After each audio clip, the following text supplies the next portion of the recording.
Sisimulan na ng Office of the Ombudsman ang preliminary investigation sa reklamong plunder at paglabag sa Anti-Money Laundering Act laban kay dating House Speaker Martin Romualdez. Ayon kay Assistant Ombudsman Miko Clavano, base sa inisyal na investigasyon, itinuturing ang dating House Speaker bilang central figure sa flood control scam. Kaugnay nito, iginiit ng palasyo na hindi makikialam si Pangulong Ferdinand Marcos Jr. sa investigasyon sa kanyang pinsan. Wala po, di po makikialam ang Pangulo sa anumang pag-iimbestiga.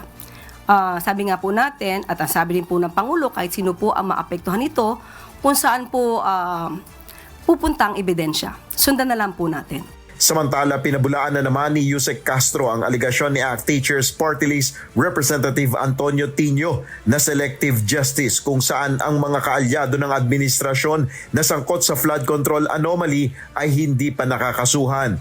Ayon sa Palace official, nangangailangan ng justice system ng ebidensya at due process at hindi puro akusasyon lamang. Yung mga hindi halos sanay sa mga humaharap sa korte o nagsasampa ng kaso, pwede nang sabihin na nababagalan sila.